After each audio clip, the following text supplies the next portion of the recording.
BJP বিধায়ক রামপুরহাটের। তারপর কাশেমদার কাছে আসি। বিধায়ক স্যার, আমার প্রশ্ন সিম্পল।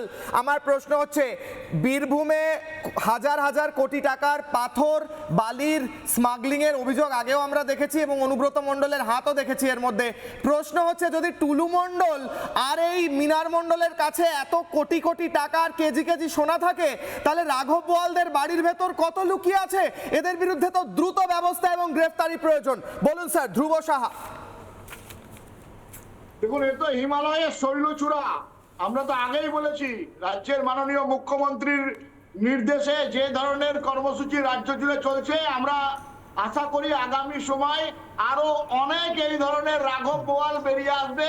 হাজার হাজার লক্ষ লক্ষ কোটি কোটি টাকা, এই টাকা আগামী সময় নিশ্চিতভাবে বাংলার মানুষ দেখতে পাবে।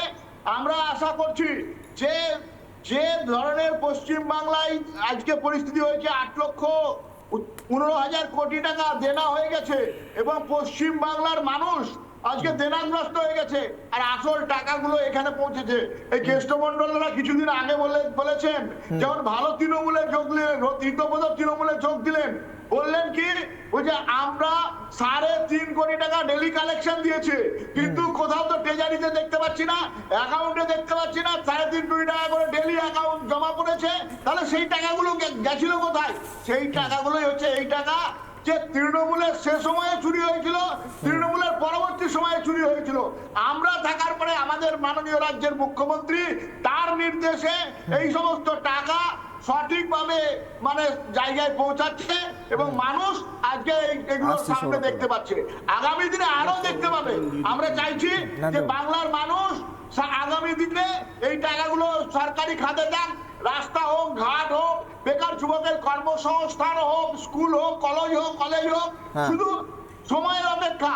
এই যে মৃণাল মণ্ডল, যার বাড়িতে আজকে সোনার পাওয়া যাচ্ছে, ইট পাওয়া যাচ্ছে, আজকে 15 কেজি সোনা পাওয়া যাচ্ছে, কোটি কোটি টাকা পাওয়া যাচ্ছে, আগামী সময় দেখবেন আরো অনেক মৃণাল মণ্ডলকে বীরভূমে দেখা যাবে। এদের মাথাটাকে এদের কে নিয়ন্ত্রণ করতো? অনুব্রত মণ্ডল ঘনিষ্ঠ শুনতে পাচ্ছি, মানে কিভাবে নিয়ন্ত্রণ হতো পুরোটা? এদের দেখুন, অনুব্রত মণ্ডল তো ঘনিষ্ঠ বটেই, এদের তো মাথা কালীঘাট। এদের মাথা তো ওই যে যার বাড়িতে চলমান সিঁড়ি আছে সেই ভদ্রলোকটি, তারাই তো এই সমস্ত কিছু করেছে, লক্ষ লক্ষ কোটি কোটি টাকা। এখন তো অনেকে সাধু সাজছে, এখন বলছে আমি তো দোষী নয়, আমি ভালো তৃণমূল, ও খারাপ তৃণমূল। কিন্তু তৃণমূল মানেই চোর। আমরা তো ভোটের আগেই বলেছি, পিসি চোর, ভাইপো চোর, তৃণমূলের সবাই চোর। এই সমস্ত চোরেরা এই কাজের সঙ্গে যুক্ত। একদম বোলপুরের শান্তিনিকেতন, কালীঘাটের শান্তিনিকেতন বাড়ি পর্যন্ত সবাই।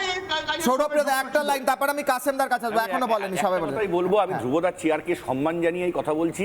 সেটা হচ্ছে যে একসময় শোনা যেত যে অনুব্রত মণ্ডল আগে গাড়ি দিত, তারপর ধ্রুব শাহ ওই গাড়ি করে বেরিয়ে রাজনীতি করতো।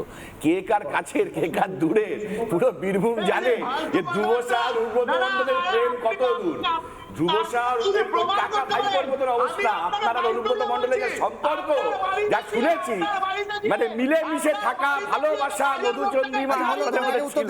আপনার বাড়িতে কি আগামী দিনে আপনার বাড়ির কাজ করবো? অনৈতিক কথাবার্তা, মানে ভিত্তিহীন কথাবার্তা বলে এই চোরেদের সঙ্গে এতদিন থেকে গেলেন, এখন বাঁচার চেষ্টা করছেন। না না, বাঁচার চেষ্টা তো অনুব্রত মণ্ডল করছে, বাঁচার চেষ্টা তো আপনার। ওনাকে উত্তর দিয়ে দিতে দিন। ধ্রুবদা আপনি বলুন, এক সেকেন্ড। সৌরভপ্রিয়দা উনি উত্তর দিন। ধ্রুবদা আপনি শেষ করুন। আর তো অ্যারেস্ট হওয়ার কোনো ব্যাপার নেই, আশীর্বাদের হাত আছে, আশীর্বাদের হাত আছে। আরে এতদিন তো তৃণমূলে হয়ে দালালি করেছেন। আমি রিতব্রত তৃণমূল না, আমরা 90 সালের সিপিএম বিরোধী আন্দোলন। নানা ধরনের কন্টেন্ট দেখার জন্য লাইক করুন, শেয়ার করুন আমাদের ফেসবুক পেজ, সাবস্ক্রাইব করুন আমাদের ইউটিউব চ্যানেল। পাশাপাশি অন্যান্য ব্রেকিং নিউজের জন্য অবশ্যই চোখ রাখুন রিপাবলিক বাংলায়।